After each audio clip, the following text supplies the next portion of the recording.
আসসালামু আলাইকুম। দেখেন দেখেন আপনাদেরকে একটা ভালো জিনিস দেখাই, একটা সুন্দর জিনিস আপনাদেরকে না দেখালে কোনোভাবেই মিস হয়ে যাবে।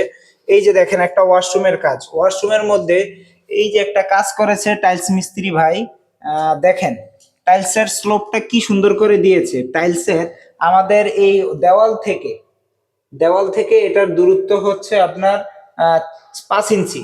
কারণ এইখানে ছিল একটা বিম ছিল, এখানে একটি কনসেল বিম মানে জুল বিম আছে নিচে, এই জন্য আমরা দেওয়াল থেকে এটাকে 5 ইঞ্চি দূরে দিয়েছি। কিন্তু টাইলস মিস্ত্রি ভাই এটাকে কি করেছে দেখেন, উনি এই দেওয়াল থেকে এটাকে কত সুন্দর করে স্লোপ মেনটেন করে দিয়েছে। মানে এটাকে যদি আস্থা টাইলসের মধ্যে দিত তাহলে কিন্তু এই জায়গায় পানি জমে থাকতো। আর উনি দেখেন কত সুন্দর করে চারিদিকে টুকরা, ওনার হয়তো সময় বেশি গিয়েছে কিন্তু উনি কাজটা কিন্তু একেবারে 100 করেছে। অবশ্যই আপনারাও আপনাদের ভবন মহাজনরা ভিডিওটি শেয়ার করে সবাইকে দেখার সুযোগ করে দিবেন। আর আপনাদের ভবনে আপনারা আপনাদের মিস্ত্রিকে দিয়ে সেম একই পদ্ধতিতে কাজ করিয়ে নেবেন, তাহলে আপনাদের বাথরুমে এই কোনায় আর পানি জমা থাকবে না।